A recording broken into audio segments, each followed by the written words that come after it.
Hello, everyone. Welcome back to another episode of the Mental Corner podcast, the show where I bring on guests from all different backgrounds to talk all the things mental health. It has been a while, my friends, and by a while, I mean a couple weeks, which really isn't that long. But, to be completely honest and transparent with everyone, I just needed a break, not just from the podcast, but from social media, from my phone, from everything. Going back into the regular 9 to 5, being one of the summer camp runners at the Toronto Zoo, it required a lot of energy and time, and I could feel myself burning out. And I think I'm going to do a follow up episode just of me talking about these things because it's definitely not something that's highlighted enough. The need to take breaks sometimes. I feel like for me anyway, I made myself feel very guilty about it.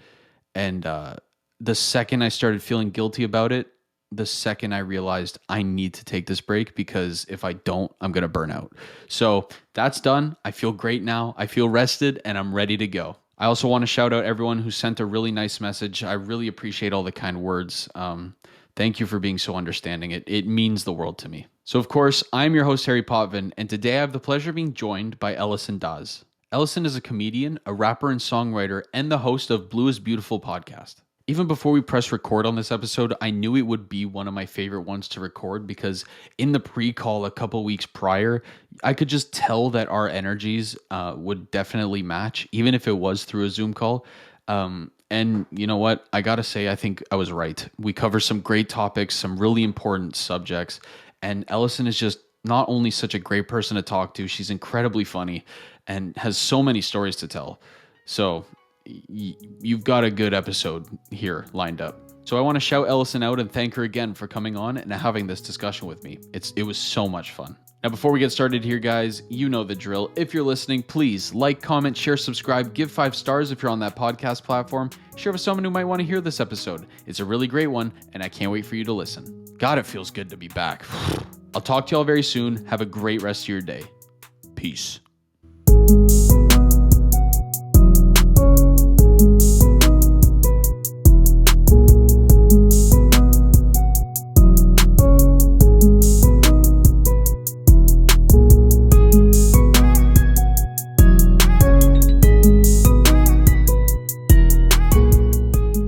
That's something you maybe like would start off a conversation with, like, "Hey, how's your day?" "Oh, good. Like, I think I might have broke my arm." I don't think I don't think I broke it. But I can't use it. And it's my left hand and I'm a lefty. So Oh. it hasn't been great. Like I can't So what are you doing? I mean, I got to start learning to use my right. I don't know. Like I can't twist it either way. Did you do something?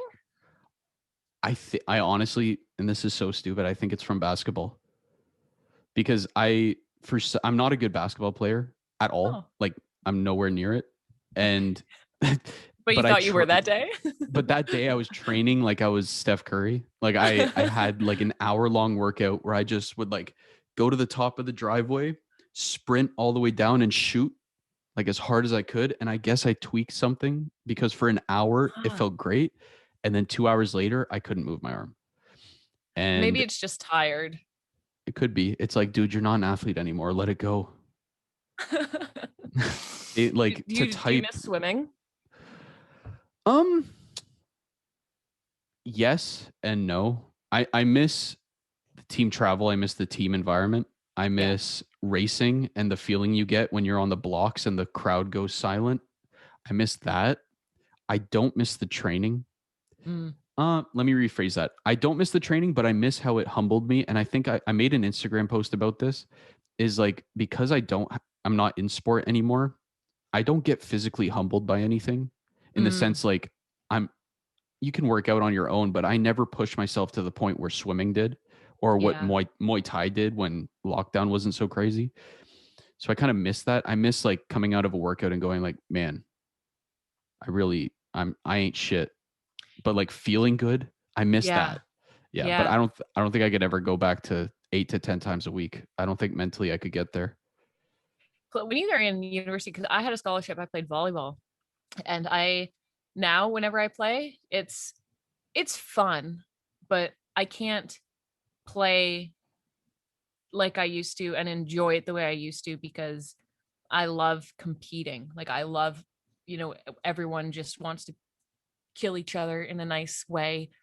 I Mhm. love that. And you don't get that once you leave varsity. It's like, unless you continue on professionally, I mean, but I don't get the same out of that either. And same with the workouts. Like I need someone there with me who is fired up and wants to die that day, to feel Yes. like I've accomplished a good workout, to push me, like not quite barf, but could happen. You know what I Mm, mean? That kind of yeah, workout. yeah, it's there. Like you feel it, bottom of your throat. You're like, ooh, I could, I could throw up. Oof. Yeah, I Yeah, miss that a lot. yeah. No, it's interesting. This Apple Watch has been a lifesaver because it like every now and then it'll remind me like, hey, you've been sitting for way too long. Like go Uh, work out. And you can visually see the calories you burn. And I'm paired up with like my mom and my grandpa and like one of my friends from Guelph. So I see their calories and the competitor in me is just looking at it like I got to win every day for yes. calories. And that Yes. it fuels me. That's all I have right now. My ex-boyfriend had that, and he loved it because he did the same thing. He was I think he might have done it with his mom and dad, maybe his grandma too, but to compete. And he is a audio engineer, so he sat down all day for work, never had to get up to go anywhere unless it was like to take a piss or get a coffee or what have you. So he just started doing that and got so competitive from it. And I was like, maybe I should get one, but he recommended I not, because we both knew I would obsess over the numbers. Like if like I wouldn't let it go if I didn't burn the calories that day. And then where I have a problem too with like drawing a line. So like say it's like, okay, yesterday I burned, what's like an average number that you would burn throughout the day? I think like just being alive, I think we burn almost 2,000, like your and I's age range. So I Okay. think maybe like 500, 300, 500. Okay. So say yesterday I burned like 500 from exercise. The next day it would have to be a 501, and I would, and that next thing you know, you're Yeah. passing out, and I wouldn't stop. Yeah, I did. I felt that to a smaller degree because the one day I burned 1,500. Ooh. And then the next day I was like, I got to top that. And then, but I had work for 8 hours and I was like, I'm not topping it. But then I was so hard on myself about it. And then I had to sit down. I was like, like, oh Yeah, shit, I can't break 1,500 calories every day. Like, God, I'm not even an yeah. athlete anymore.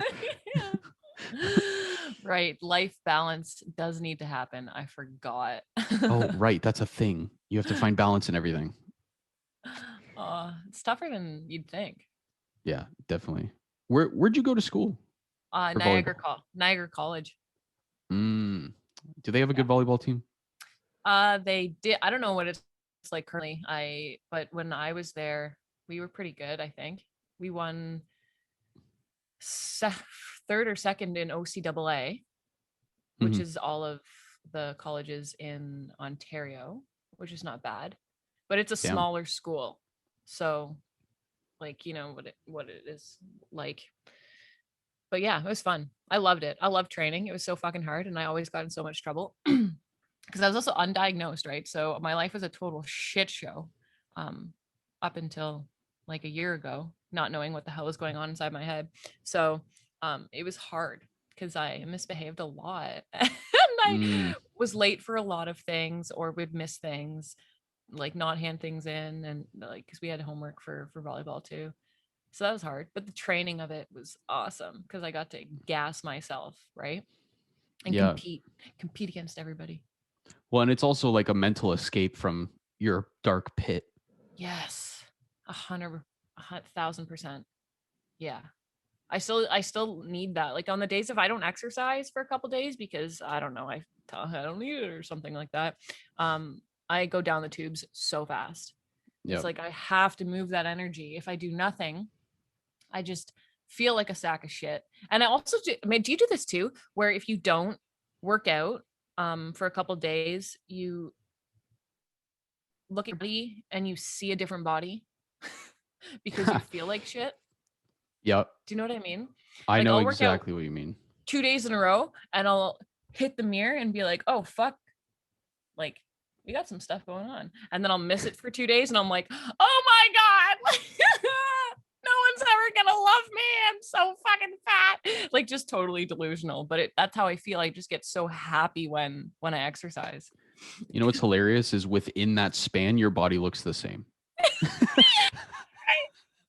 Like literally nothing has changed. Yeah. But just how you feel about yourself. It's brutal. It's like your brain does a filter, man. I did that. Yeah. I did this one. I worked out straight for 2 hours, and Nice. my heart rate was at 160 the whole time, which is kind of fucked. But like after, I felt like so good, and I looked in the mirror. I was like, "You're a sexy motherfucker, man."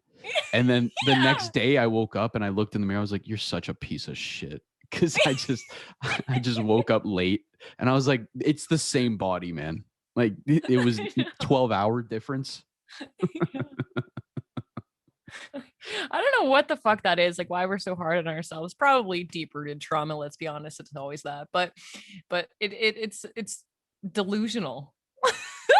Yeah. Like the roller coaster of thoughts. But I also too could look at it the one way. I mean, what you did there over 12 hours, that's not healthy, Harry. That's not healthy at all. Yeah, I know. It's not great. But if you sometimes I look at it as your body knows what is best for you too, and like what is best for you. So if you're skipping your workout days and you need that for your mental health, that guilt or that, hey, what you need to be doing the things that make you happy and feel good will come up, and then maybe come out as like, you piece of shit, as opposed to it's okay, you can do it. You know what I mean? Yeah, I completely feel that, man. It's also, I think, and they don't tell athletes when they retire. They don't tell you this at all, but you got to keep moving, man. Yeah. Like you like I swam for 11 years at high intensity for like 5, let's say. That doesn't just go away. Your body just doesn't go, "Oh, you're done? Okay, I won't feel the need to exercise anymore." But Yeah. there's that thing where it's like when people retire, you go, "Oh, I can put my feet up. I can relax." It's like, well, you could. You're not going to feel great. And you're going No. to gain a lot of weight really quick. I found that Yes. too. That's not great. Yes. Well, you know what? Actually, when I played volleyball, we were lifting so heavy. I was the heaviest of my life when I was training. I was like pushing 180. I was not like, I'm 5'11", by the way. Mhm. But I was thick, like Right. huge legs, huge everything. And then when I finished, like retired, I don't know if that's the right word. When I finished playing, I lost 30 pounds. So Wow. so now when I look and I see myself in the mirror, I think maybe that might fuck me up too, because I've had that body for so long that now, minus the 30, it's like I still see, like, I don't know, like it doesn't match what's in my head. I don't Mhm. even know if any of that even made sense, but No. Yeah. Sometimes I look in the mirror, I don't recognize myself. Because for me, it was the opposite. Because swimming is all cardio, and I just ate whatever the fuck I wanted. But mm, my race weight was 165, okay. and I'm 5'8". And in the second lockdown Ontario had, I was 230. Whoa, Harry. Yeah, I'm 205 now. I don't know, Okay. whenever this comes out, I hope I'm under 200. But when I looked in the mirror and I realized like I was 230, I was like, that's so much weight. And like, if some people can pull it off, some people are born to be 230. I'm not. I I am couldn't not pull it off. born to be 5'8" and 230. No, that's not my body type. I'm Did you bigger, but did you gain your weight because you weren't exercising, or did everything go to shit? Like diet and everything, or was it just because you like weren't swimming anymore? well, so my weight fluctuates like crazy anyway, and it did when I was swimming. Like we would stop the season in February, and by April I was 200, and Oh in wow. February I was 165. Like that's my weight always did that, and then in September I'd get back down to 165. But it was the second lockdown, man. Like the first one I had a pretty good handle on things, and then we opened up a little bit and I started going to Muay Thai, and I was like really feeling good. I was back in that sport shape. And Yeah. then that second lockdown hit and I was like, fuck it. And everything went to shit. Like my diet, my routine, I didn't exercise at all. I Yeah. just let it go. But also you kind of go into denial a little bit because you're like, it was only like a week, like I'm probably fine. And then you Yeah. get on the scale and you're like, oh, I really let myself go. Totally. When Yeah. I was in Vancouver when the first like whatever happened, and I was in therapy, thank God, right before everything hit. Mm, So when it did hit, I had no anxiety. And to put it in perspective, like I would be sitting on the couch. This is how mental I was. I would be sitting on the couch and watching a movie with my boyfriend, and my mind would just go like, what if someone breaks in right now? And I like with AK-47s, like, can I flip over and I would just start planning my escape route of how I would get like I was so out to lunch. So I mm, went to therapy, and that's just one example. There's so many fantastic fairy tale stories like that.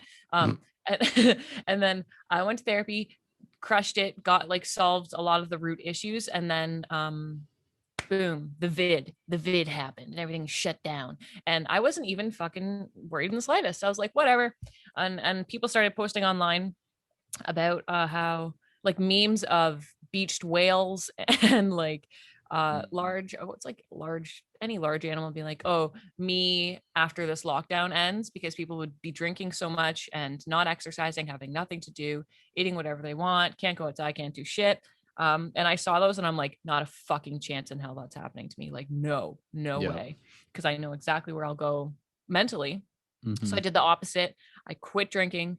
I actually don't even think I was drinking at the time anyways, but like none of that shit. Refined my diet again and worked out like twice a day. And that was awesome. And then I moved back to Ontario and I was like, what the fuck is going on? Bad move. Oh, fuck me. I moved back for the mental health aspect as well, because I had no community out west. I had no family. So it's like, that's isolating enough being across the country from all your peeps, and then being on lockdown. So not even my new friends could come over and visit. I'm like, fuck this. I can't live like this. You know what I mean? But then I'm Mm-hmm. here and it's like, okay, so I got my family, but wow, man, winter was rough this year. That's what got me was winter. Because at least Sorry, you cut like, out.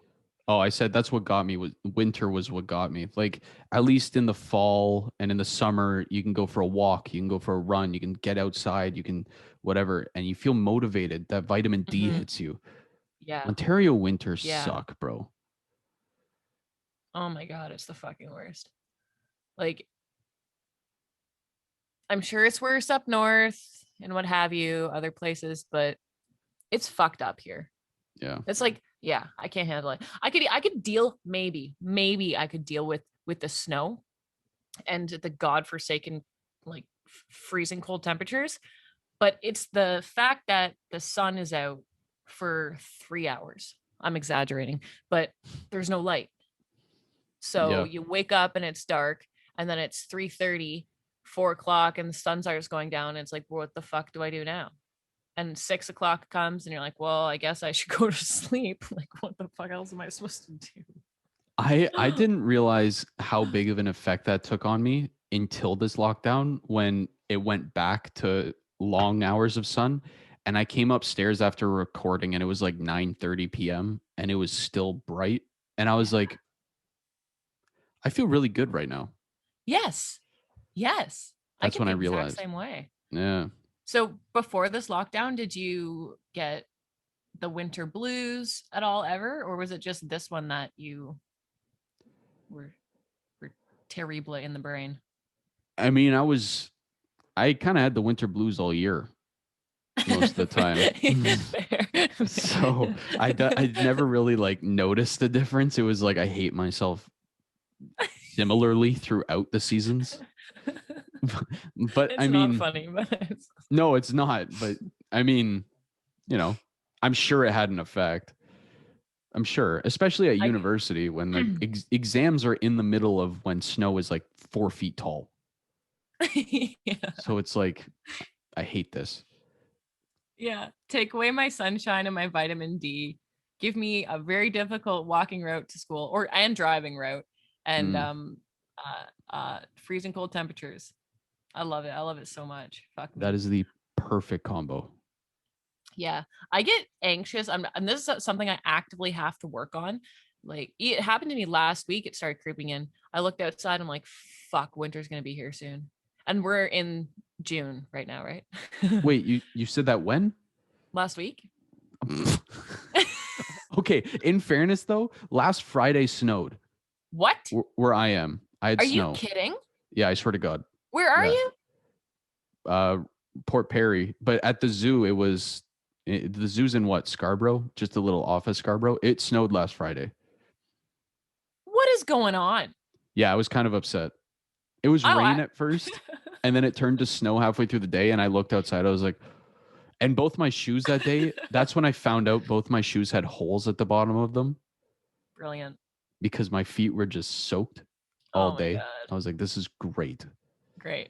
It's snowing. I'm depressed. And now I'm going to get a fungal infection to the foot. Delicious. Wearing wet shoes. Perfect. I Yeah. am a catch and a half. Yeah. Yeah. Well, of course I am. That little anxiety thing you were talking about when you were with your boyfriend saying like, what if someone breaks in? That is like the most primal form of anxiety I've ever heard. Yeah. All Because the you're like, time. there's a danger and I need to get out. Yeah. Buses, like every situation possible that you could possibly think of. I was. Now I can catch myself and be like, this is, you need to stop. But it was crazy. It totally took over my life. And to the point where I would drink heavily to like get it to stop, which I don't recommend anybody doing. And yeah, it was terrible. Like I'd be walking down the street, and I was in Vancouver at the time, so there's a lot of city buses and transit and what have you. And I'd be standing at the corner waiting to cross, and I'd be like, okay, this is gonna be the one, that's gonna be the car, and like a tire is gonna explode and it's gonna swerve and fucking kill me right now. So I will adjust where I'm standing, like beside or behind a pole or something, like weird shit, just in case that car blows a tire, swerves, goes over the sidewalk and kills me. I can laugh about Now, it now because it's like you can't not. Like, right. Yeah. Now, how exhausting was that to live with? oh my God, it was I was gassed. But also, yeah, I don't know. It was exhausting mentally because I never could tone it down or shut it off. I didn't even know shutting it off was an option. And also, one thing that helped me shift my perspective a lot was I read a book by Eckhart Tolle. I think it was called The Power of Now. And he explained in the book that, or it was an audiobook because I couldn't read at the time. That's a whole other bag of biscuits we can open later. But he explained that your thoughts are not you, they are separate of you. So if you can look at it that way, then you can watch them come in like a cloud. And if you don't like it, you don't pay attention to it and then let it pass. And I'm like, whoa, what the fuck? Like, Mm, because I was confusing my thoughts with me, which, if you were listening to this right now, they are two different things. You can yes. make thoughts, but your thoughts are not you. So if you can make all the nasty ones, then you can also make positive ones. So I had to do a lot of restructuring that way. And that really helped Hmm. How long were you undiagnosed? my entire life. And did great. And I know. was there ever like a time where this kind of just ramped up your like was there ever a time your anxiety ramped up, or was this just like your whole life you were like, oh, that's just me, I worry about everything? Um, it was just me. Like I just thought that's just how things were. And I also grew up with like my mom cause in high school, I was really depressed. Like the slitting the wrist, trying to commit suicide, talking to teachers about like, can we please just get me fucking graduated so I don't have to do this shit again type vibe. And Hmm. my mom told me that that her mom also had depression. Like I think it was manic depression, and mom said that she had it too. So I was just like, oh, so this is just me, and I accepted it, and then was like, okay, well, here's the evidence for I was given the evidence, like, you are going to be this way. This is who else was. What the fuck am I even saying? Grandma was, I was, so you probably are too. And I was just like, I just accepted it. I was like, okay, like I'm victim, and this is how my life is just going to be. I just have to deal with all of these thoughts and emotions, and did that for the majority of my life, all of it, mostly, with minus the last couple of years. And I didn't realize that. I'm not saying that there's I feel, well, this is my opinion too, and please tell me if you think otherwise, but there's chemicals going on that we have not a lot of control over sometimes, and there's also the environmental aspect of Yep. the emotions that we are feeling. So if you're surrounded by people that are, giving you evidence for it and confirming why you feel like shit, and saying, yeah, this is why you are going to be this way, then why the fuck would you believe anything else? Like, why? So Hmm. a big portion of that was that, because I was depressed, but I ended up finding out that it was ADHD, and I was cycling. I was doing cycles because I was not diagnosed properly. So had I had that done back in the day, I'm sure that I would have been a lot happier and healthier of a person. I don't even remember what the point to this was, but yeah.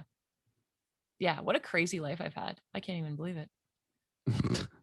Yeah. Sometimes you look back and you're like, what the fuck? Yeah. Yeah. I don't know. And like going, we had a chance to talk about this on my podcast, but like going to doctors and stuff, that was rough, because you go to a physician, and this is my experience, at least. I was like, listen, I'm depressed as fuck. I don't know what the hell's going on, but my head is not working right. Like, I was 18 or 17, 18, and I go to the doctor. I had the balls, first of all, to actually go make an Yeah. appointment with the family doctor and be like, I am fucked up. And I just went and I just bawled my eyes out. I'm like, there's something wrong with me. And it was just like, okay, try this pill. Like, and it was to treat depression, because I was bawling, crying, and I was like, I can't get out of bed. I can't do these things, blah, blah. So try this pill. I don't know if it helped, like, or not, because like, honestly, I don't know. I don't know if it did, but that was the wrong move. Like, because you got to see a head doctor if your head is hurting, like, mentally. Hmm. Whereas account, like, even getting me, if my doctor would have said, hey, like, um if you try these pills, if you're, because if it's going to prevent you from killing yourself, then, like, for sure, like, take the pills. It's, if it was an immediate thing for me. But um recommending going to a therapist or a psychologist to figure out what the fuck is going on, because there's always something underneath, like the a really deep rooted issue, or multiple of them, um if you're feeling that way, I think. So yeah, that was fucking rough. Ew, I'm getting old feels back. Yeah. Oh, good. I'm glad I can help you bring those up on my show. That's awesome. God, Harry, you're the best. I know. Gosh. Yeah, that's actually a real big problem, is that people get diagnosed way too soon in terms of like, oh, have this pill. That happened to Yeah. me. And that's a big reason why my seventh therapist was the one I picked. And I was like, I like you, because she didn't recommend it until like four or five sessions in. Every other one was like, take these. Not even like you could take these if you want. It was like, you have to take these. And Hmm. it's like, well, you don't, this is the first session. You don't know my life at all. Hmm. For all Hmm. we know, I'm just like in a bad place environmentally. Yeah. You don't even know. We just spent 55 minutes together, and you're going to give me pills, which does work for some people, for sure. Like, some Sure. people need it, which is great and awesome that we have those options. But right out the gate, I just feel, I don't know. How do you feel about if your first appointment with a psychologist would be longer than 1 hour? Do you That think could it'd be a be good sign. beneficial? I think it'd be a good sign. It means you trust them enough to stay that long. I've had some where I was like counting down the minutes for that half hour. Yes. But then some, like with my final therapist, like she'll be like, okay, that's an hour. I'm like, what, already? Such a So great feeling. yeah. I started seeing as someone new. Ugh. I was so lucky that my first ever psychologist that I found was a gem, and we clicked, Mm, and she gave me activities to do, to manage my thoughts. and I had homework, and I never went into, well, I think it happened maybe twice, but I never went into therapy being like, I want to sit down and talk to someone because I'm feeling emotional that day. I went in, I'm like, I need a fucking plan here. And I went in with my paperwork. I'm like, here's the list of shit of all the events that have happened in my life. And I actually emailed them to her prior to meeting her. I'm like, here's the dates, how old I was, the event that happened, how I felt about it, how I dealt with it. So I Mhm. need you to be prepared so that when I come in, we know what the fuck's going on. And then you can give me tools back. Like, that's kind of how I like to approach stuff. Because if Right. I want to sit down and talk to someone like and cry, I already have that support system for the like the exhaling of emotion, or having a bad day, or what have you, or but my support system doesn't have the tools that a psychologist does. So when I went into it, I was like, I don't want to sit down and cry for an hour. I need tools so that when I go sit down and cry for an hour, I can work through them. Yeah. I bet she was very appreciative that you had everything planned out. Yeah. Yeah. I don't know if she actually, meant it, because like it's a doctor patient. I don't even know what I'm talking about, but she told me that she was really sad because I moved, so she couldn't treat me like in Ontario because she was in BC. But she Yeah. said that I was her favorite patient. But I'm like, oh, and like that made me feel good. But almost like, oh, like you could also be telling that to everybody, but it did feel good, you know? I mean, if you don't think of it that way, then it feels Yeah, pretty good. yeah, Do yeah. do you like this new guy or girl? Yeah, it's a girl, and no, I don't. But I'm like, Oh. no, I don't. And I talked to my friends about it. I had 2 sessions with her. I fucking hated them. And I love going to therapy, and I was not enjoying seeing her. Um, so I called my friend who is almost a psychologist, and she goes, okay, well, and I told her my concerns, and she goes, I think you should give her another chance, and you need to tell her how you feel about the sessions. I'm like, fuck sakes. So, um, I still haven't done that. Right. And I'm gonna do that in my next session. Tell Yay. her. I know. I'm so excited for it, Harry. Can you tell? Very, yeah, I can tell by your voice. You're so Oh. thrilled. Yeah, it's gotta happen. But no, I don't like her. Well, that's always a good thing.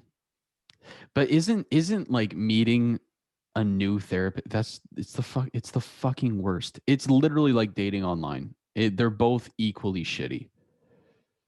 It is exactly like that. It's like Tinder for your mental health. Oh my, Like it that's almost an oxymoron. Tinder is for your like, mental health. Like, no, Tinder fucking destroys mine. yeah. I didn't realize I had no game until I got Tinder. And I was like, I don't even know what to say. I'm better in Here's person. here's a question. Does Tinder give you anxiety, or dating apps, dating online? Does it give you anxiety? Not anxiety, but I always leave feeling shitty about myself. I hate I myself a hate little them. more every time I log off. I'm like, Like what you know what gives me anxiety is having to be the person to send that first message, mm, because I'm like, which is ridiculous because I'm never going to see these people ever. I yeah, might run into them once at a bar in like 5 years, and but have a I'll never fucking see them. panic attack. Yeah. but but in my head, I'm like, I have to nail every single first text because or else they'll judge me. I'm like, who Yeah, cares? You're never going to see them. yeah. It's weird. I got rid of all of my dating apps because I'm emotionally unavailable, and Mm, they did give they gave me a lot of anxiety because I don't know what the fuck to talk about. And then like also one thing I hated too about it was making plans and then breaking them and having to reschedule 55 fucking thousand times before you actually meet the person, and then you meet them and it's shitty. I'm like, I don't have time for that. I don't have time for that. I would much rather bump into somebody at the park, or someone approach me in real life being like, hey, I like your shorts, and then we just kick it from there. it's like, thanks, man. Want a kiss? Yeah, that's Yeah, how real dating is. yeah, tell me you like my clothing and let's make out under a tree. That's fucking romantic.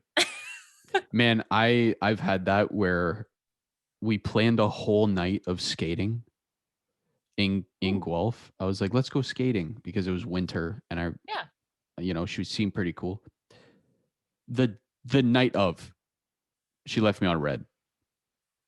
I was like, come on, man. I had my skates rented. I was ready Oh, to go. did you still go? No. Really? Yeah, I stayed in. Oh, I Harry, should that have breaks my gone. heart. Yeah, I should have gone. I had the skates. You should have. You should have gone on a date with yourself. Would have been way better company by the sounds of it. That's all I'm doing now.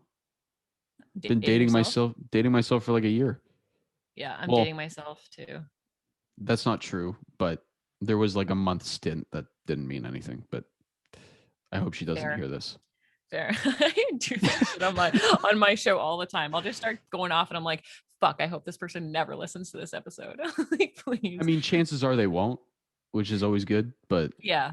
Yeah. there's always that chance where they're going to be like, "Hey, you know what? What's she up to or he up to?" And then Yeah, tune in and it's like, "Wait, are they talking about me?" yes, yes, we are. Yeah. Oops. Yeah. I don't know. If you do it with love, though, I mean, it's different. Like, it's just a story, and we're not really shitting on the people, just telling that, they just wrecked our mental health. Well, we're not dropping names either. No, no, I don't like, I don't do that either. The only name I drop is my very first therapist because doctor, and because I fucking love her. Yeah.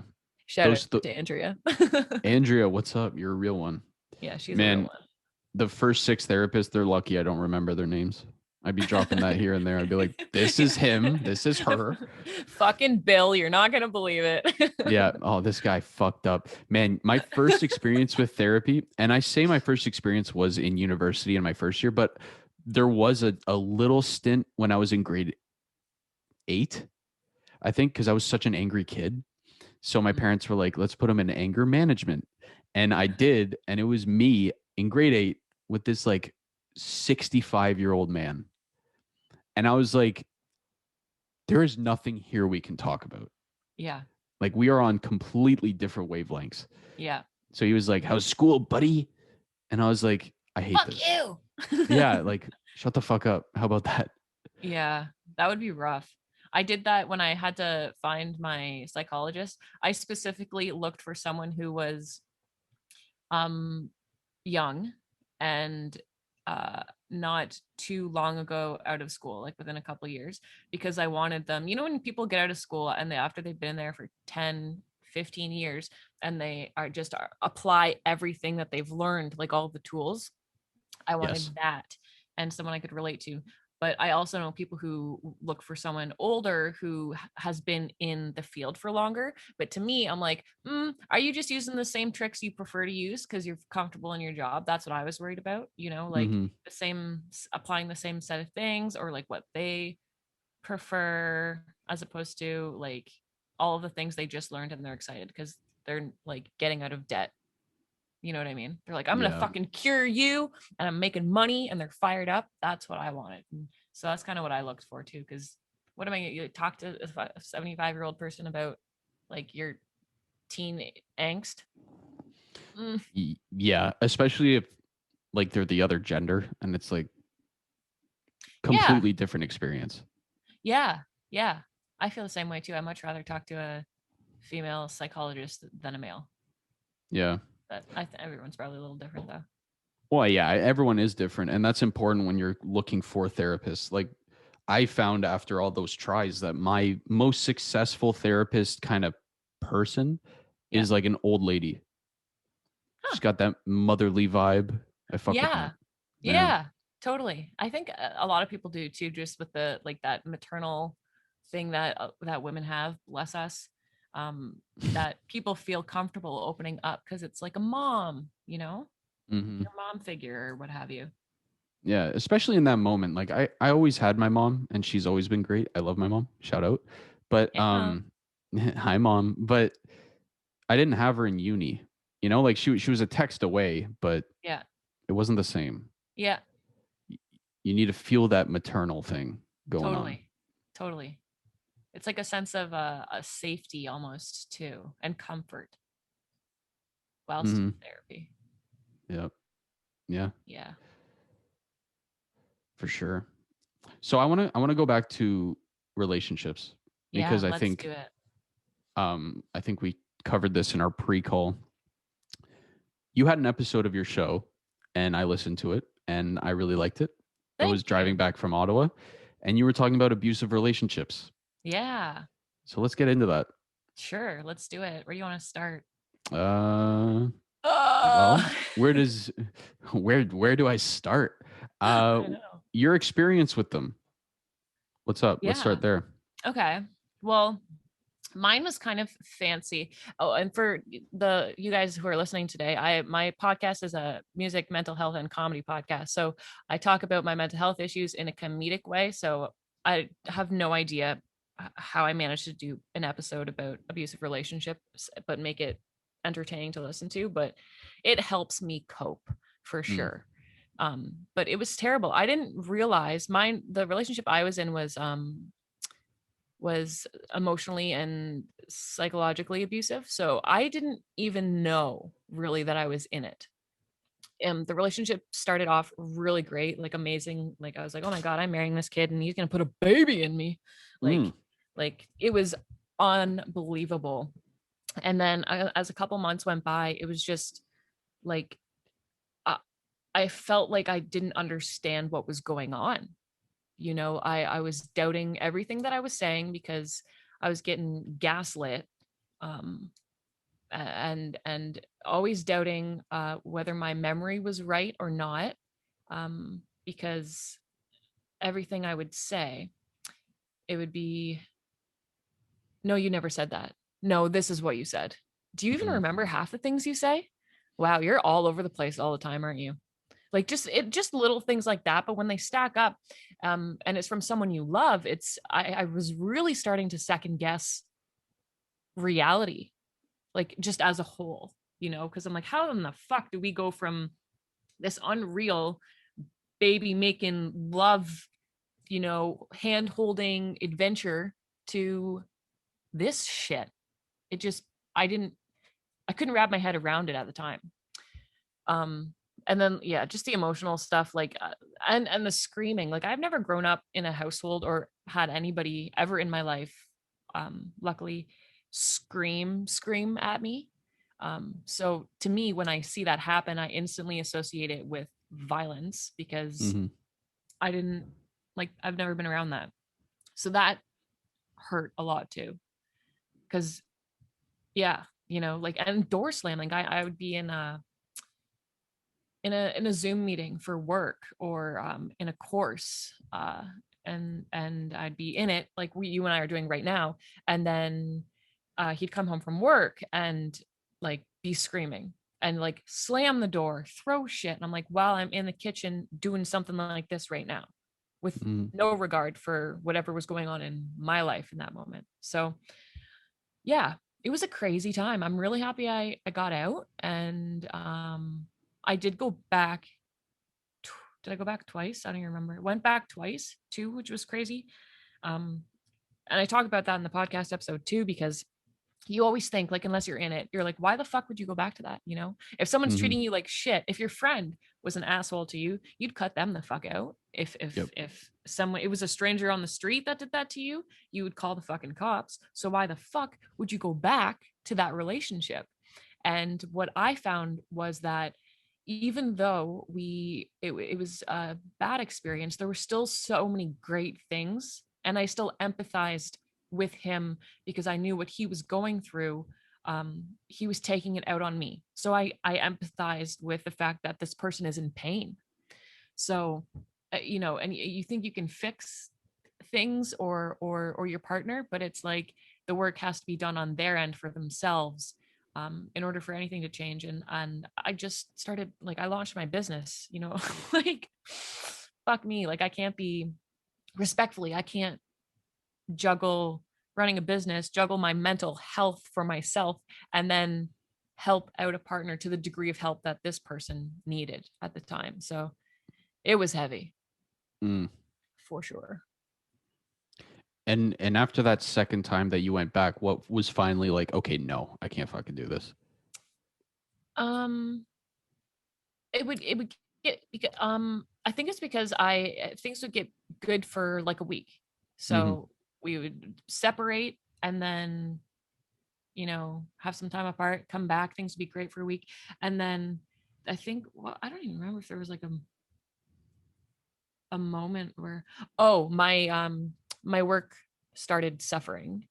So I missed 2 podcast episodes, like putting them out. I put out one a week every Sunday. Missed 2 of those. Wasn't active online. I wasn't painting. I wasn't designing my clothing, all of these things. And I was crying again. I was crying every fucking day. And I'm like, what the hell is going on? Because I had put in so much work to get out of that place. I'm like, oh my God, these feelings are coming back up. So I recognize those and I'm like, I can't do this because if I want to be the support system and the comic and the entertainer to help other people out of that place, I can't be putting myself in those situations, because if I do that, then I can't provide for others. And I really saw that every time we got back together, it was a significant shift in that regard. So I don't think that there was, I mean, maybe there was an explosion of sorts, but my brain might just be protecting me right now. um but yeah, that was definitely one of the pivotal moments for sure. Yeah. Isn't it crazy that you don't notice it until you get out? It's like the way I felt when because I went through one that was emotionally abusive, and then the second one I went in, and we were both just terrible for each other, but we just never addressed it. Like it was no one. Actually, it was probably more my fault than hers, honestly, looking back. But when you get out of those relationships, it feels like you jump out of like a bubble, Yeah. and then you look in, you're like, I was in that bubble. Yeah. It's like when you can step back and look at it, it's like, wow, it's kind of like a life is, I mean, like a choose your own adventure type deal. If you can look at it if you can shift your perspective, and it's like, wow, okay, like that was a crazy life for a couple months. Like, Mm-hmm. whoa. And but one thing that helped me a lot too was that learning that I can't unpack there. A girlfriend of mine told me that when she came on my show. She was going through cancer treatment, and her doctor told her, don't unpack here, like don't don't set up your tent, you're not going to live here, like, mentally. And that really helped, because I could right now say like, oh, I can't work on my business, I can't write jokes, I can't do these things because I was in an abusive relationship, or I can't ever date again. I know that's kind of ironic because I'm dating myself for the next year, but I don't want to be, I'm not going to be a victim of that. I'm just going to take what I learned from that and apply it to help other people, because that's really what works for me, and what helps me kind of get through it all, I think. Mm-hmm. That's a beautiful way to put it. Don't unpack here, Yeah. because you do settle, because you're Yes. in that situation with that partner, and you're like, well, I feel like shit every day, and I'm getting gaslit, but that's love, right? You're arguing every night, you're getting gaslit, you feel like garbage. You But that's just how it is, and I should just settle here because I won't get any better. Yeah. And like, where the fuck does that shit come from? Man, I mean, I'm sure it's a mix of things, because we already, like, people like you and I already didn't like who we were, Yeah. and I was convinced I couldn't get anyone better. Which, looking back, it's like, but that's not the point. But like, you're convinced that like it'll never get better, and you have to make this work, no matter how much emotional abuse you go through. Hmm. Yeah. And I think too, one thing, do you visualize? All the time. Okay, great. Okay, great. So I do. I've always been really great at that. Yeah, and to my detriment as well. But if I can think about it and have it in my head, this picture of this person, or this job, or this song, or this stand-up show, it will always happen. Like I swear by it. Not to get woo, but I love visualizing and making those things come true. But I always struggle with the relationship one. I'll hypothesize about it, but then or not hypothesize, sorry, I'll visualize about it, and then something still, like, to this day, comes up that's like, probably doesn't exist. I Mm. don't know what that is all about, but or what the point of this was. Maybe hopefully Harry will be like, yes, me too. You're not alone. Well, I think I know what you're saying, because I think I'm similar. Is that I've been through so many experiences that never worked out. Whereas we're now I'm at the point where it's like, I don't think I'll ever get back there. Oh, I know. I really hope I do, because when you watch movies about with relationships in them, do you just like watch the couples and be like, oh, I love love. I want love. Like, I want that, because I do. I've always been a guy who loves love. Like Oh, as a right, because kid, you love princesses and I Disney love movies. I love Disney movies. That shit is Fuck my yeah. Okay. thing. But I'm gonna be completely honest. We watched a movie last night. I don't know if you know the Way Way Back. Mm-mm. It's got Steve Carell. He's the stepdad, and he plays a great asshole. Like, he Okay. is such a jerk. But it's this boy who, like, his mom married this dude, and he's really shitty, and so this boy hates his life. He's like 14, and they move to, I think, Cape Cod, Okay. and he starts working at this like water park or whatever. But anyway, that's not the point. It's a really good movie, and it makes me teary eyed every time. But when this kid, like the neighbor next door, she was also, I think she was 15 or 16, and they started, talking and like doing all that shit. And I was like, man, I was like, I oh, know. I know. connection.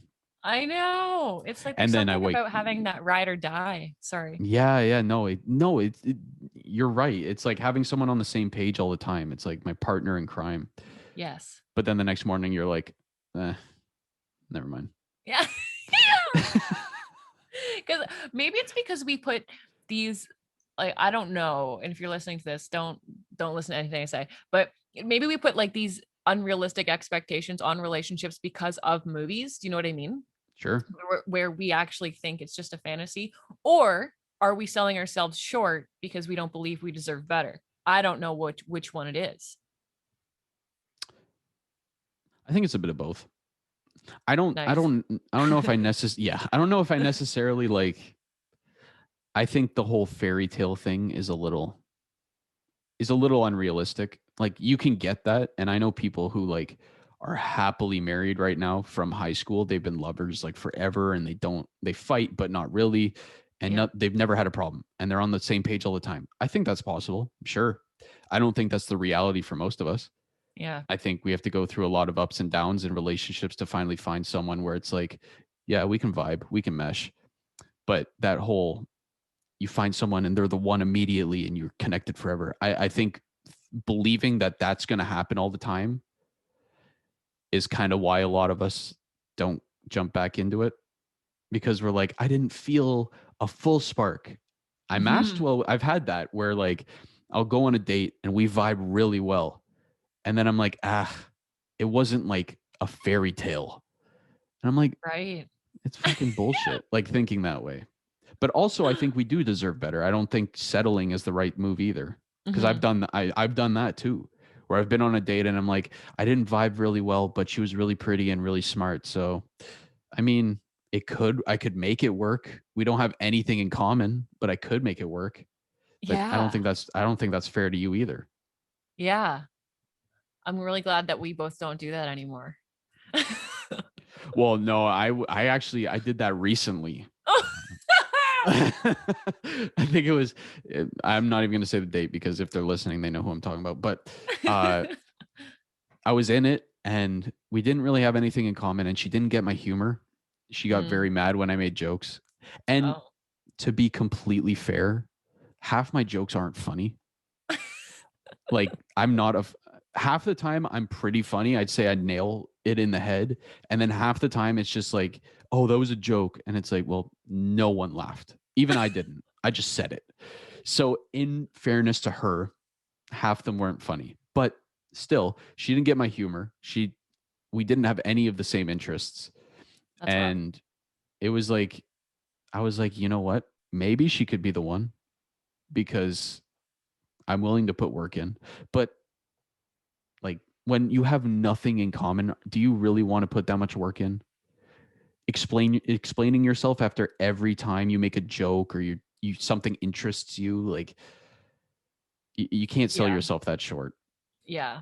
I dated a guy who was fucking awesome because his work, I love people that have really high work ethic and are building Mm, something, whether it's building a business or building something for themselves, or like working and constantly growing, because that's what I'm like. And I love, okay, like what's next? What's the next step? What do you learn today? What are you doing today? How are we gonna make it work? Um, so he was like that, which I loved, but wasn't funny. And oh, that's too bad. I know, and through that relationship, and also wasn't active in the way I am. Like I gotta I gotta be moving all the time if anybody wants to be around me. And that wasn't there either, and wasn't funny. And I'm like, oh, but this person was amazing, like just an amazing human being, like so nice, respectful, all of the things. But it was kind of like, sometimes I want to chase each other around in the backyard with sticks and like laugh hysterically and be a child, but that net was never there.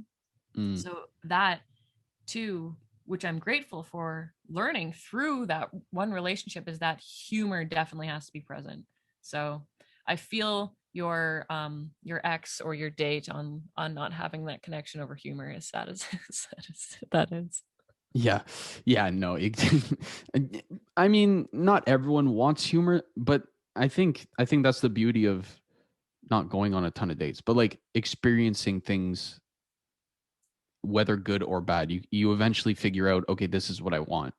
And then, you've been through it, Yeah. I've been through it. When I see those red flags now, I go, I'm out. No, because before I would see Yes. a red flag and go, hello, little red flag. Welcome to my life. And I would just kind of take it Yeah. as opposed to going, Yeah. Oh, uh-uh. and there's more red flags too. Great. I love it. Oh, the Let's start more a the collage. yeah, the more the merrier. Wow, this is great. Now it's like I see one little one, I'm like, which actually no, it takes a couple red flags for me to go, because I'm sure I have mine. But before it was like the reddest of flags. I'm like, nice.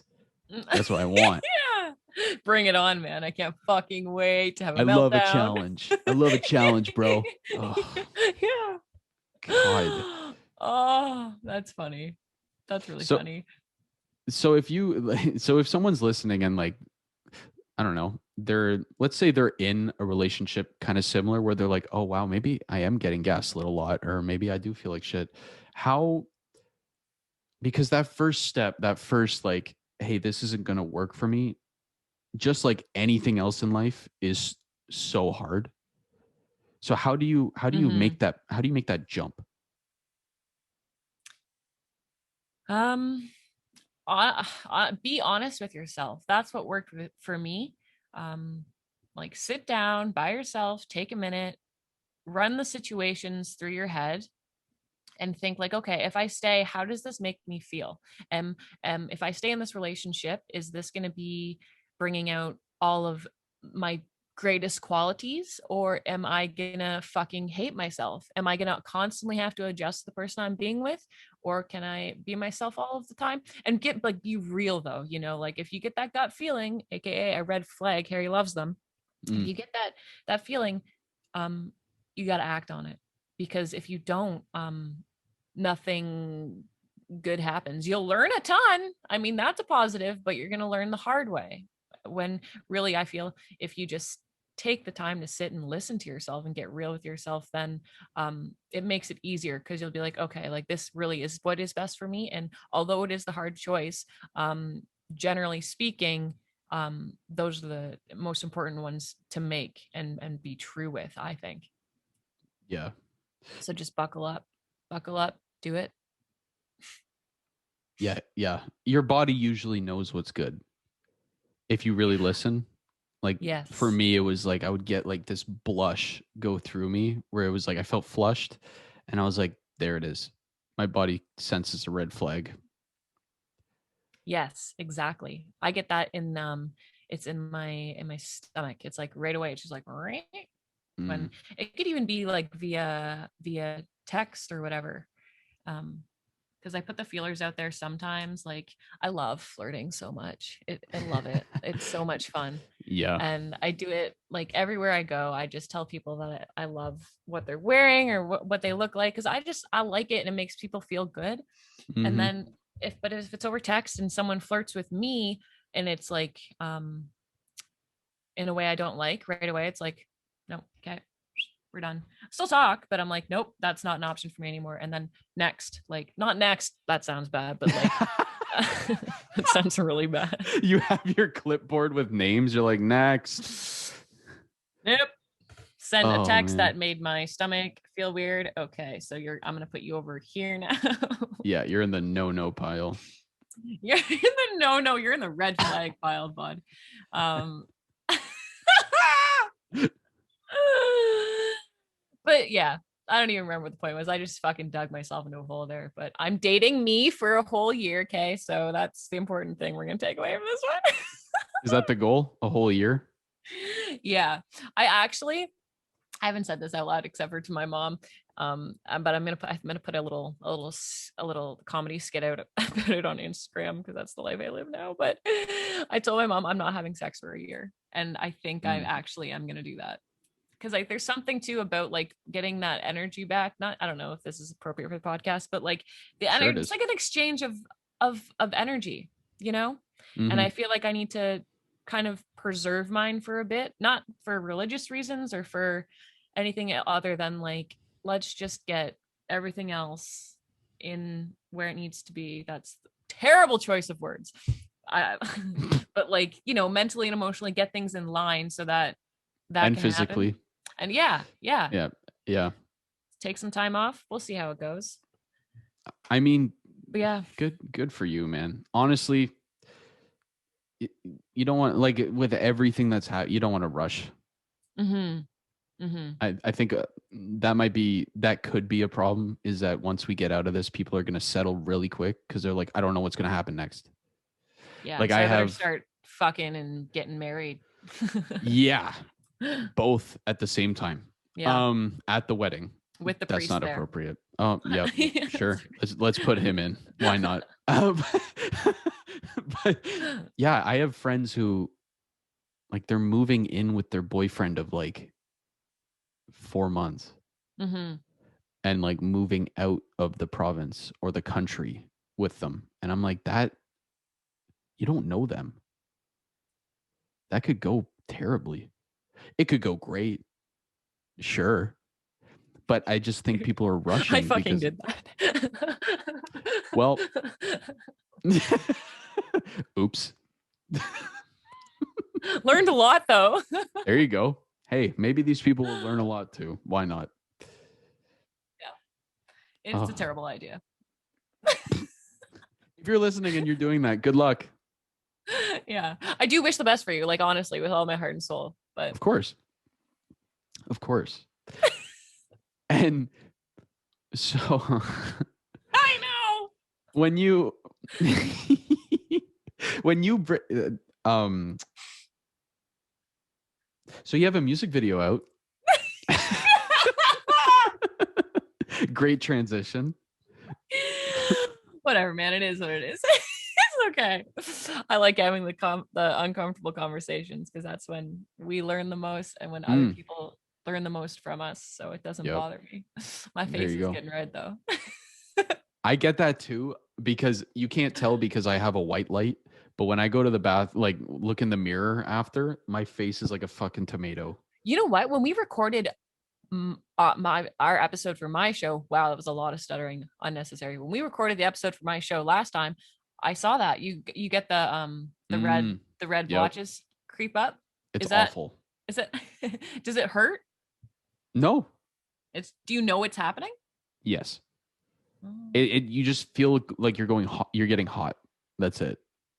And then like I know immediately now, and it's really embarrassing because Like when I'm sharing my story, I get it. When I'm going through something embarrassing, I get it. I'm terrible at hiding things. Mm. If there's someone I like that I'm talking to, I get it. And that's the most embarrassing because Oh, as you're talking, you can see it creep up. And it's like, oh, damn it. no. It's At kind of least like a be a, superpower. Like, is it, no, is that a superpower? You can tell exactly how I'm feeling. you're like, yeah. You never have to guess with me. Blotchy man. That's my name. God. I get it. It like at least with my neck and my face, it's like a consistent red. My chest gets very blotchy. Hmm. It's like patches. I used to get burning face. My anxiety comes out in different ways. I went through this not with the neck, but it would be in my cheeks, and it looked like someone literally had beaten me because it would get almost to purple. Mm. Um, but it wouldn't be. I don't really get that with conversations or stuff like that because I love to improv and all of that fun stuff or performing. No, but if there's a stress or that triggers me in real life, like when my parents went through a divorce a couple of years ago, I was cross country. I started Mm-hmm. doing getting face stuff, and I had to go see a dermatologist and get like all of this shit for it because of stress and anxiety. So it definitely does manifest its way to physical things that never before were there. Like, Mm-hmm. and now I don't get it anymore because there's like the stresses in my life, like family and friends, what the fuck is that even called, like my community is not there. There's no stress, so I don't have that anymore. Yeah. But it hurt Yeah. though. Mine hurt. Yeah. I had to put ice packs on my face and shit. It was not flattering. Yeah. No, it sucks. It's not great at all. What's that? My brother. Hey. Yeah, it's fine. He's gone. Okay. Moron. What were you saying before? I forget. What was I saying before? I don't know. We're going on a lot of tangents. This is good. I love doing episodes like this Mm-hmm. where you just shoot the shit. Yeah. Yeah, man. So where did your name for the podcast come up? Blue is beautiful. Where'd you get that? Well, blue is my favorite color, like the turquoise bluey green is my favorite color. And I went with blue is beautiful because blue is also an emotion that Mm-hmm. we all experience, whether, in different variations of it. And I was like, well, that's just like the color blue, everyone's blue is a different shade depending on how they're feeling. So your blue is beautiful, whether it's a navy or a light blue or whatever kind of emotional or mental thing you're going through. I just kind of wanted people to know, think, and believe that no matter what shade of blue they're feeling, that it's still beautiful to feel that way. Mm. I love that. Thank you. I think so. No, that's great because I think some people are just so ashamed of it. Mm-hmm. But like, Totally. there's so many people with blue. Yeah. Yeah. I used to be ashamed of it as well. Well, I still am sometimes, depending. But yeah, I Yeah. think it's important to embrace it and just know that, like, you're a human being at the end of the day. We got to give ourselves a little more slack, I think, for the stuff that we go through emotionally, whether it's new news to the brain or old. I think we gotta ease up on ourselves. We can't be looking in the mirror after not working out for 2 days and being like, you're a fat piece of shit. Like, we gotta lay off. Yeah, it's probably not great. It's probably not the best thing to do. Yeah. Oh man. Yeah. So your music video, and this is coming out. This episode will be coming out in like a month, but your new Okay. music video Attic came out, and Yeah. it's running the numbers. It's got like 1 million views on YouTube by the time this comes out, probably. Oh yeah. Oh yeah. Forgot that we were talking about that. So Paparazzi's at your door. Fuck. yeah. Oh wait, what? I'm like My butt socks don't naked. match. My socks don't match, and I'm naked everywhere else. Yeah. Yeah. But So sure, come what? on in. Yeah, why not? Let's do an Why not? interview. Right on brand. What got you to do that music video? I had a serious drinking problem. Like, Mm-hmm. I wrote the song a couple years ago, and had a serious drinking problem. I was, like I had mentioned earlier in this episode, I was using it to cope with the mental health issues I was going through at the time. And I had this really beautiful relationship, and I was destroying it because of my drinking. So I wrote that song, about that relationship. And that dude is still a fucking angel. Like, swear to God, him coming into my life saved me in a lot of ways. So yeah, that's where that came from. And I wrote that, I like sitting down one straight shot, like, just I was like, whoa, there was a lot of feels that day. And yeah, and I wanted to do a music video specifically for that one too, because I've done acting and like comedy stuff, character stuff before, but I've never done a serious acting performance. So I was like, I'm gonna push myself really hard to see if I can do that too. So I really wanted to do.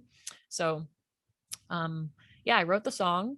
I wrote the storyboard for the music video, and I acted in it. So that was pretty ambitious. And I cried. If you guys haven't seen it, go check it out. I cry like a little biatch in it, and I feel very, very proud of that Mm-hmm. performance. Yeah, you nailed it. It was awesome. Thank you. I did a lot of visualizing before that. I'm like, okay, the shot is literally going to be tears streaming out my face, and I was visualizing that before I even knew how to do it. Okay. The day came, and he's like, "Are you ready to do the crying scene?" I'm like, "Oh yeah, totally. We're totally gonna do that." And it worked. Yeah. Worked out Well, great. that's awesome because we shy away from talks like that so Yeah, much. yeah, yeah. I definitely, like, I don't feel ashamed anymore that I was such a like. I want to call myself a fucking loser, but that's not healthy. Mm. That I was like that for a significant portion of my life, but I'm not ashamed of it anymore, because it's by the more I talk about it, um, the more people listen and learn. And like the DMs that I've got after that video were amazing, like about people thanking me and being like, I had this same problem too. This really hit home for me, blah, blah. So I think just raising more awareness about it and having the difficult chats surrounding the dark topics are like empowering and help a lot of people. It doesn't have to be uh like a dark, heavy conversation in the way we think of it. Because I love talking about dark shit, but I do it in kind of an upbeat way. It's weird Yeah. as that is, but I like it, and I think people get a lot from that. You know? Well, it's one thing to highlight it in such a negative, like, ugh, this happens. Yeah. But like, that's not always effective for people, especially when they're in that zone and they Hmm. already feel like shit. Yeah. You need a fucking hype man.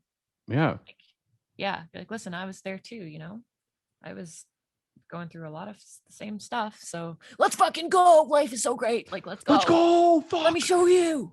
Yeah, like I wish I had that, man. Like when I was looking up depression stuff, like all the images on Google are like this dude in a with a dark wall behind him, like this, holding his head, or Yeah. like the videos are all like, "This is depression." It's like Jesus. It's Yeah. Like, like, I fucking know that already. Like, yeah, I live that, man. I'm trying to yeah. figure out how to get out of it, or at You know least what? work with it. Yeah. Work with it at least. When I was in grade, it would have been grade 7 or 8. My best friend, Shelby Hale, shout out to the Hale Co. She is amazing. Her and I had some mental issues growing up. And, but what we did, because we cried a lot, you know, we had a lot of family issues and what have you, and we bonded over it. So we bonded over depression. We were like each other's ride or dies. Ride or dies? Yeah, Mhm. whatever. Yeah, you're Um, good. and what we would do is we would Google, this was before memes and social media. So we would go on the computer and we would Google jokes about depression. and make ourselves laugh about it. So there were these little online forums where people who were depressed as fuck would write jokes about how they were depressed as fuck, and then we would just scroll through them and piss ourselves. But I don't think, like, you don't find that a lot of the time on Instagram or any of the major things. They're like, oh, you're making fun of depression, or oh, you're making fun of these people, like they're already depressed. It's like, bitch, I'm depressed and I want to hear other people who are depressed joke about it so I don't feel like shit anymore. Like it's like a pick me up. At least what I saw. Like one of the jokes that I'll never forget is um why do oh no, how does it go? This is hilarious. Do people this is like that one reel where people are like, when you, and then they, and they can't, but they, and then I went, you know, yeah, have you seen that? Oh, I thought you were trying to figure out what you were going to say. I didn't think that was the example of the reel. I was like, is she good? Is her like No, computer like no, good. She's breaking off the down? meds for sure. No, I was saying I was actually doing that Oh, in oh, real life. is it the kid? Is it the kid? Yeah, yeah, yeah. He's like, you know that when you do when you do that. Yeah, yeah. I love that video. Yeah. Way too similar to my real life. But the depression joke was, what's great about having depression is that you never have to make your bed because you're always in it. And Mm, that like hit home for me because my life was a fucking disaster. My room was a disaster. My bed was a shithole. And I just laughed hysterically. And I was like, hmm. whoa, if I can feel like shit, and I can find those moments where I can laugh when I'm in that dark of a place, then surely I'd be able to, elicit that for other people. Because like depression, like you said on Google, when you Google it and stuff, it's like, man, that's dark. Can you like toss something else into the mix, or we all just want to hate ourselves today? Yeah. Yeah, when you're looking at things, you want to look for hope. You want to look for like, hey man, it's going to be okay. Not it's going to suck forever. No one wants to hear Yeah. that.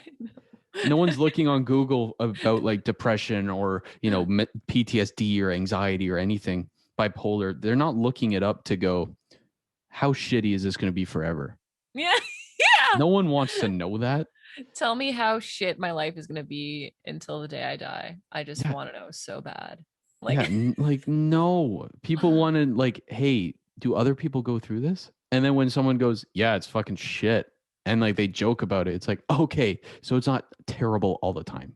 yes, yes, there's Mm. pockets of those moments where it's like, okay, good, and you get that happy little lift back. Yeah, you need that. You Hmm. you can't just rely on the shitty stuff. Yeah, I've been so lucky too online. Like I've been pretty. I feel like I've been pretty reserved on my Blues Beautiful account, because I'm a very out there person and I find a lot of inappropriate things extremely hilarious. But I'm lucky because the people that have flocked over, um, the comments are amazing. Like people are being so nice, and the internet is a disgusting place. So I feel very, very lucky not to have too many trolls. But the Hmm. trolls that come in, I have only had three. I keep a list. Um, uh, will say shit like, "Oh wow, glorifying pills for the youth. Wow, how entrepreneurial for you." And I'm like, you missed the joke. You obviously don't have mental health issues if you know what I mean? Like, and if Hmm. you come here thinking that we're making fun of mental health, it's like we're bringing light to it and making people laugh while they're going through it. It's but some people, just the over top of their head, and that makes me, I don't know what the point of this was, but um oh yeah, the ability to find laughter about it, because you have to. Like if you can't laugh at your stuff, like then you have unpacked, I think. Like we've unpacked, we're staying here, we pitched just 10, we're gonna have a fucking campfire and Hmm. hate ourselves. And I'm just not trying to do that. And I don't want other people to do that. And I want people who have unpacked to be like, oh, that was funny. Me too. Like I had a meltdown in Walmart yesterday too. And then slowly put their shit back in their bags, collapse the tent, and like move somewhere else mentally is how I feel. Did that any of that make sense? Of course. Okay, great. Yeah. None of it made sense, and I'm just pretending to nod like, yeah, this girl's crazy, man. Sometimes I talk a lot and I get carried away. Yeah, no, you nailed it. You really did. Like, yeah, everyone. I mean, I'm just gonna go back to what I said before, but like, no one wants to be told that it's gonna be shitty forever. And those trolls that come on and say like, "Wow, great job glorifying it," like they don't get it. They've either never Yeah. done it or they haven't accepted what's going on yet. Yeah, one or the other. I don't know. I don't know. I just have to laugh because I'm like, why do you follow me? Like, Yeah, why? facts. It's like, well, if you're that angry, if you're If you're that angry, angry, you don't get my it's jokes. You think I'm a bad influence for everybody else in the world. Why the fuck are you following me then? Like, you don't have to be here. And I talk about that on my podcast too. I'm like, if something I say like makes you upset, please just leave. Like, don't like, mm, I don't, I'm not gonna make you. Like, just go. There's so many great people out there that you can follow that line up with what you think is funny or line up with your beliefs. Like, find them, find your tribe, baby. I might not be for everybody, but why the fuck are you following me if you think I'm a bad influence? Like, like you're it's. helping my algorithm by saying that. Do you know that? Like, every I time don't you leave a think. comment. Yeah, I don't think trolls realize that. They're like, this will show her, but it's helping Yeah. you. It's like, okay. I want to do an entire episode just about like online bullying and trolls because that's a thing too, kids growing up. I don't know if you grew up with a cell phone. Did you? I got a phone in high school. Oh yeah, me too. Me too. But my sisters, like my one sister is 10 years younger than me, got one in grade 7.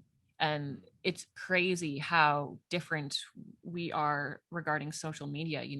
A lot of the kids I think take things quite seriously, in terms of like online bullying or trolls leaving comments or like why, so I want to do an episode because you can also use it as fuel, right? Like people who shit on you take their shit, light it on fire, and turn it into a weapon, like Mm-hmm. as opposed to just sitting there and eating it. Yeah. You Yeah. know what I mean? Takes a lot of work though to not let it eat at you. Yes, it does. But once you have put in that work and you can live that way, it's like fuck yeah. Like Mm-hmm. it's that I think that's when you're really winning at life. When people can say nasty things to you and you can just be like, I don't agree with you, but I will fight for your right to be able to say that. Have a great day. Then Yep. you're winning. Yeah. Definitely. I used to I used to take everything so personally. I Me should be too. like, why'd you say that about me? Yeah. They don't even care who you are, man. Like they don't even really know you. Yeah. So why, like, Some don't people lose like no one sleep gives over a that. fuck. Yeah. No, Yeah. no one gives a fuck. The internet, the problem with the internet is that all of this shit was happening anyway before the internet. It's just the internet highlights it. Like in on the school playground, you always had kids who were like, "Hey, you're fat. You suck." Hmm. Hmm. But like it was a word and it just kind of came out their mouth and floated into the air. And it still Hmm. sucked because that happened to me. But now it's on the internet forever. Hmm. So it's literally just the playground copy and pasted into the foreverness of what is the Yeah. internet. I never thought about that before. Like people were always talking shit Hmm. behind your back to you, and it was whatever, because it's one thing to say it, it's another thing to see it there every day. And like for me, I would get bullied constantly at school, but I would go home and the bullying's not there anymore. The bullying Yes. is there all the time. Yes. It's in your hand. It's in your pocket. It's dinging while you're watching Netflix, or it can't be good for the mental health. No, of course not. It's terrible, especially now as we transition more and more into a more reliant society with social media. Mm-hmm. Like I wouldn't be on it if I didn't need it for this. Mm-hmm. That's how I feel. Yeah. And like, I refused to get Instagram for the longest time, and I refused to get Snapchat for the longest time. And then I caved. And I I don't know. I'm grateful because like we can do things like this now together, and there's all this awesome stuff online, but it real life is a lot better. If you're listening to this, go outside. facts. Like it, yeah, go get bullied in real life. It's Oh it's god. You'll learn. You learn a lot more that way. Yeah. Yep. And you know what? That's how we're going to end the episode. Get bullied in real life, kids. Yeah. Take anything away from today. Yeah, that's the one thing I want you to take away. Get pushed down on the playground today. Come on. Get punched in the face. Take one for the team. You'll learn so much. Be a real human being. Yeah. Get knocked out on the playground. Yeah. God. Yeah. Well, Ellocin, where can my viewers find you if they do relate and want to be a part of the Blue Tribe? Yes, the Blue Tribe. You guys can find me, listen to my podcast called Blue is Beautiful. It's on all platforms and Instagram, Blue is Beautiful Podcast.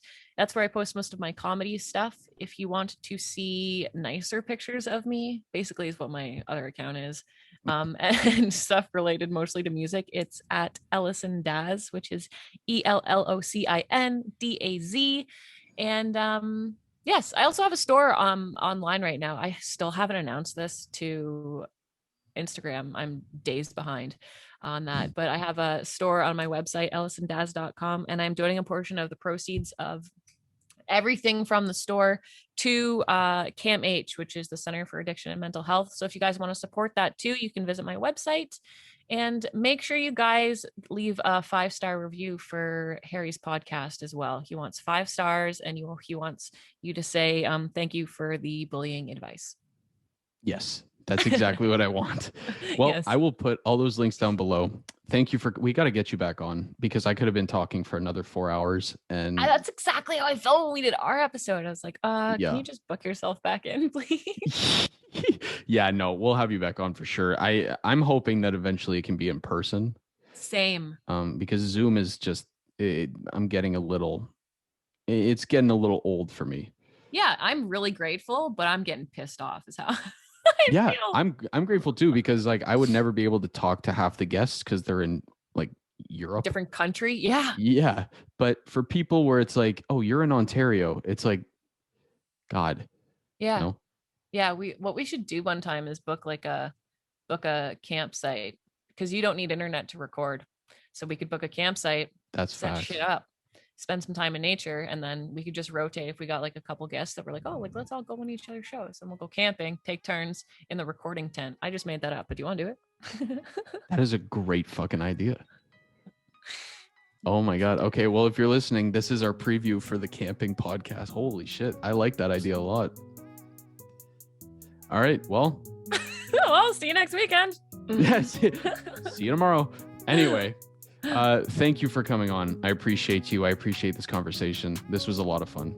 Yeah. Thank you so much for having me. I love being here. And to all my viewers, I will see you guys next time. Go get bullied in real life.